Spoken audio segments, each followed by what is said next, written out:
Hello, and yes, just one short week after making that video explaining that I was thinking about selling the GT-R and moving on to something new, and as we stand here, the car is sold. Don't quite know how to feel about that. I thought it might have been around for a little bit longer, but a subscriber had seen the video go live, seen the ad go live, and decided this was the GT-R for him. Can you blame him? Now, he's due to pick it up next week. The deposit has been paid, but I've agreed with him I'm going to make one final short video as I go and put some fuel in it for him. So for the last time, please join me as we go for a drive in my beloved GT-R.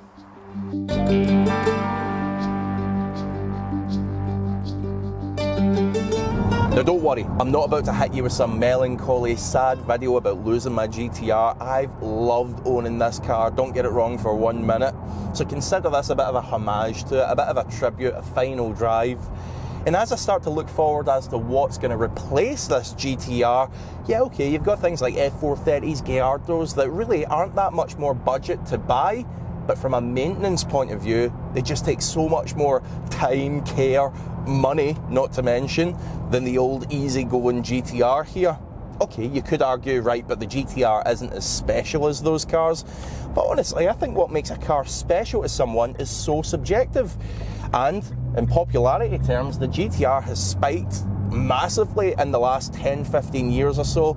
I guess we've got the whole Fast and Furious era to blame for that. And really, you find these cars resonate with a younger audience a lot more because of it.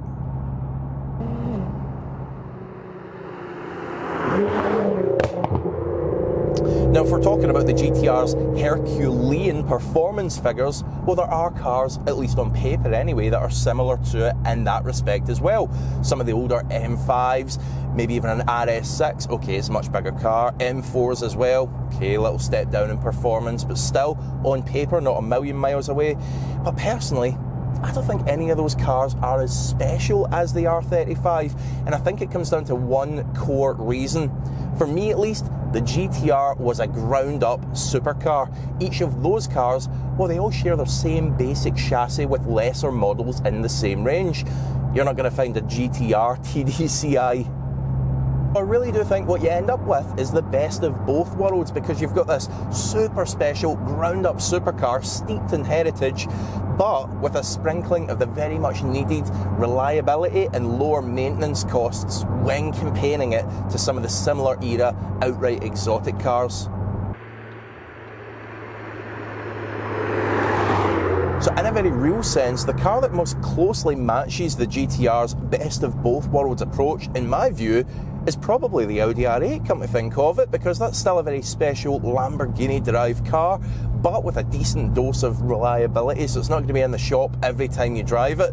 So, do we go for one of them next? The budget would almost certainly stretch to a very nice V10 Plus. Gen 1, we've not won the lottery or anything.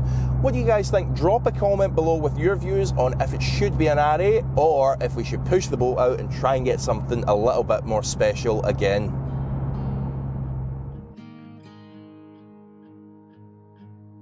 So what has it been like owning a GT-R then? Well, honestly, in a word, sublime.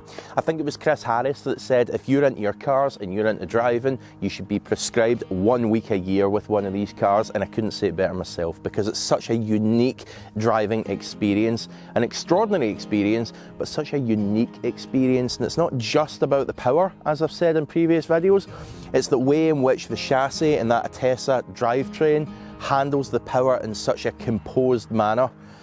They really are up to the hype that they get.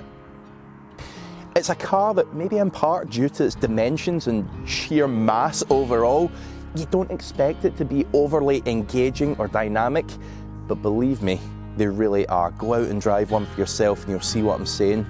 You start to realise why as well when you remember the brakes are by Brembo, suspension by Bilstein, gearbox by Borg Warner. In a lot of ways, it's a culmination of the very best manufacturers coming together under one brand to make the ultimate car. I've adored this car, and I'm certain the next owner's gonna as well. It's gonna be a tough act to follow. Woo! Fuck me, that was 140. Brakes, brakes, brakes.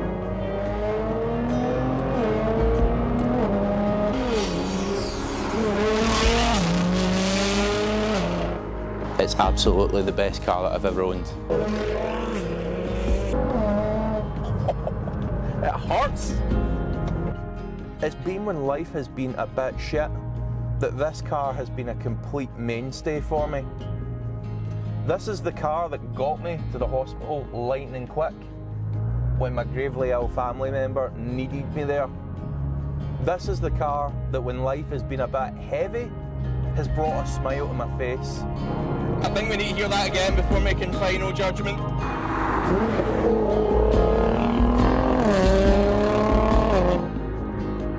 No, you done 127 miles an hour, so you're over the limit. It is just laughable. I'm certain that if you're watching this, you can relate to the way that I feel. The cars that we own that see us through the good times and the bad, that raise our spirits when life pushes them down, well, they're not just cars, are they? They are, for all intents and purposes, companions capable of so much more than just transporting us from A to B. They leave their mark on us, they define us, they introduce us to new friends, and they fortify the relationships that we have with existing ones. They enrich our lives. So, for the final time, here's me and my GT-R signing off. Thank you so much for being along on the ride with us, and I really hope you'll stick around and see where I go next.